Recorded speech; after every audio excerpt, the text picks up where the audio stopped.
Uma das formas que nós temos para formar palavras é usando prefixos e sufixos. Prefixos são aquelas palavrinhas que nós colocamos antes, né? E o sufixo nós colocamos depois, no finalzinho das palavras. Então, por exemplo, em português nós temos o prefixo des, que nós adicionamos nas palavras para dar o sentido oposto, de reverter a ação. Isso acontece, por exemplo, quando a gente diz complicar. Então, o oposto seria o quê? Descomplicar, colocamos o des aí. Fazer, desfazer. Abrigar, desabrigar, e aí vai. Em inglês nós temos um sufixo, né, que aparece muitas vezes, em qualquer texto, em qualquer conversa. E conhecê-lo é mesmo assim obrigatório. E é o sufixo ly. Então hoje eu vou explicar para você o que ele significa e como você pode usá-lo para formar palavras em inglês.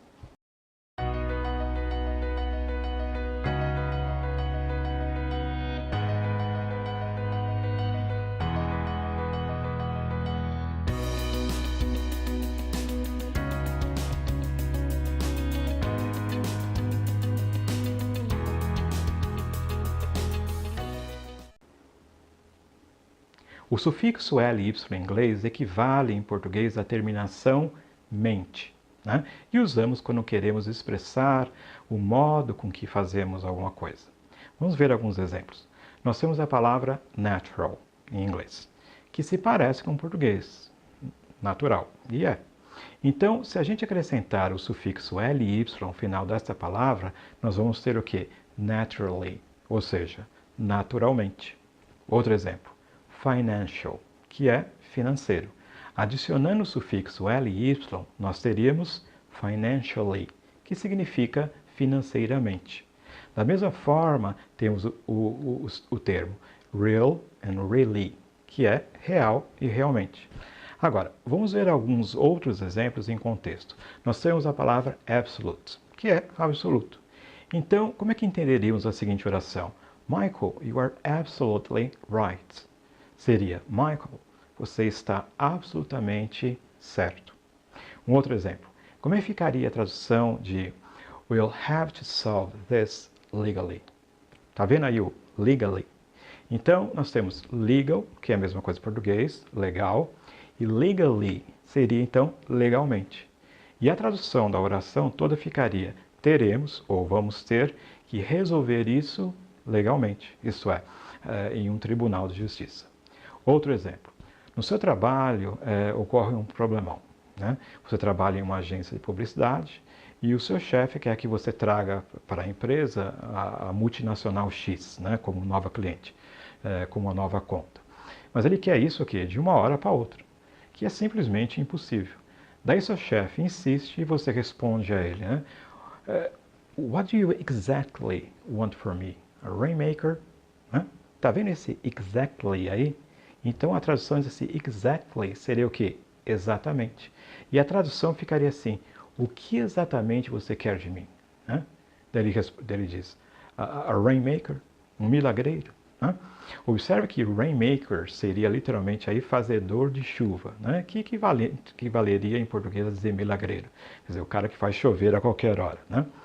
Um outro exemplo real. Nós temos o ator norte-americano Shia LaBeouf, né? Aquele que fez os filmes dos Transformers. Certa vez ele apareceu em público com um saco de papel, né, a paper bag, na cabeça, dizendo I'm not famous anymore. Eu não sou mais famoso. E aí, os jornais, né, revistas no dia seguinte, disseram Shia LaBeouf completely lost his mind. Note o sufixo ly, né, aí em completely. A tradução então ficaria Shia LaBeouf perdeu completamente o juízo. Né? Também sai com papel na cabeça, né? Literalmente seria o quê? Ele perdeu a mente. Mas em português a gente não fala assim, seria perder o juízo, perder a cabeça. Né? Agora, por outro lado, observe que nem todas as palavras que terminam em ly equivalem ao mente. Por exemplo, lonely e lovely, que significam sozinho e agradável, né? Lindo. Então, é necessário ver o contexto em que a palavra está sendo usada para ver se o sentido bate, ok? E aí, me diz, você gostou dessa aula? Ela foi, na verdade, um exemplo da abordagem de coach de fluência em inglês. O que é esse coaching? É uma abordagem que eu ensino que se baseia no entendimento do idioma, porque eu acredito que você é suficientemente inteligente e não precisa de decoreba. Como exemplo dessa abordagem, hoje eu expliquei para você o que o sufixo ly significa e como ele é importante, porque nós usamos o tempo todo, tanto em português quanto em inglês. Eu expliquei usando exemplos reais, ou seja, frases que as pessoas realmente falam, e não aquelas frases inventadas e artificiais que a gente vê nos livros de inglês. Se você gostou, assista também a videoaula que eu gravei sobre fluência em inglês, chamada Como Aprender Inglês, 4 Princípios Comprovados. E nessa aula eu explico os 4 pilares da fluência nesse idioma, de uma perspectiva de coaching. E esses princípios são realmente comprovados. Por quê? Porque eu tenho mais de 30 anos de experiência prática e conhecimento aprofundado do idioma, tanto acadêmico quanto profissional.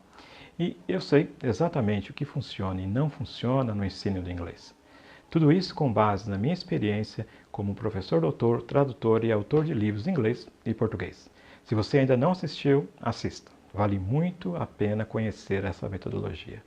Especialmente para você que já tentou outras técnicas para aprender inglês que não funcionaram. Aí embaixo você encontra o link.